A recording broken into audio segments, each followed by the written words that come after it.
hand out a sign-in sheet. If you could please write legibly on these. I think they're pretty self-explanatory, but just your name and email address on those. And I'm going to turn this over right now to our Associate Dean of Students, Jeff Cathy, to start us off real quick.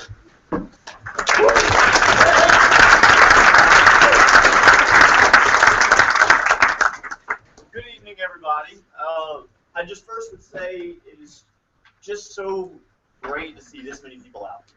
And congratulations to all of you on making a decision to be involved in student government elections this year. Seeing this many leaders in this room who care about the University of Tennessee, care about your time here and your leadership opportunities here, and engaging at this level is part of what makes this campus great and this community great. And I commend all of you all on being here. The last few years since I've returned to UT, I've taken an opportunity generally to say just a few words of both encouragement, but also encouraging you all to be a bit reflective as you start this and keep things in perspective. How many of you all have already heard me kind of give a spiel in the last couple of years? So my apologies to you all. You all sitting here tonight represent some of the top leadership at the University of Tennessee as all.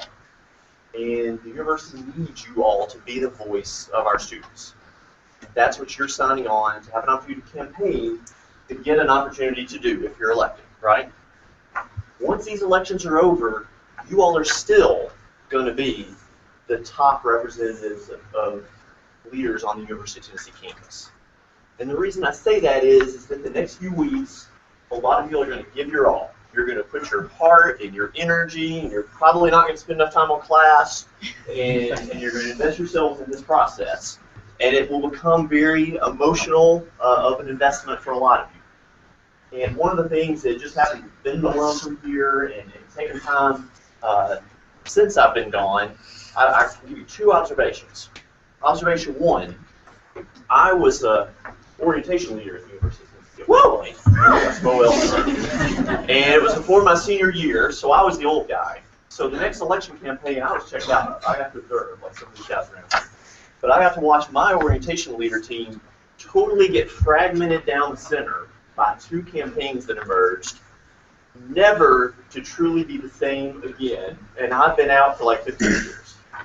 The other observation is, that I'll give you a snapshot, is that I've been out long enough now to see some of the people I had an opportunity to go to school with be doing some pretty darn impressive things. Whether that be heading the company, I've got a good mandatory meeting, so you obviously found out about that. February 21st is when all appendices and signatures are due. Those are going to be in UC room 315D. All of Election Commission will be up there staffing the room that day, taking up these petitions and signatures.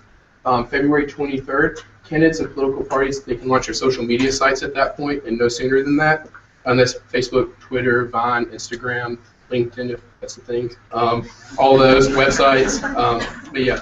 And then on the 24th of February, campaigns can start going around to different organizations and student body groups and giving speaking engagements, kind of promoting themselves as well. We also have February 24th is when campaigns and candidates can start having interest meetings at university locations. We'll go into those a little more in the packet as well, a little more detail about those. March 31st is when candidates may begin distribution of campaign materials. That's at 7 a.m. that morning, and that's going to be the first day of campaign week as well. April 2nd and 3rd, voting will be happening, and that's all online. And then April 3rd, we'll be announcing the results of the election in this very room right now. So that's about 2 months from now. But yeah, so I'm just going over some basics for each position real quick on some requirements. First off, to run for student body president, vice president, student service director, you'll be filling out Appendix A, B, C, I, J, and K. Yeah, you were going over dates. When are candidates allowed to start talking to the media? Hold that till the end. But yeah. But no, okay. And to run for student body president, vice president, student service director, you also must have a 2.75 cumulative GPA in order to run. You must submit at least 250 signatures from students enrolled in at least 1 hour at the university. We all recommend closer to 500 because we do this office. Does that make sense? You can't post on the wall right now. No. Hypothetically, you can't tweet right now. No. Not even hypothetical. Not yet. Yeah.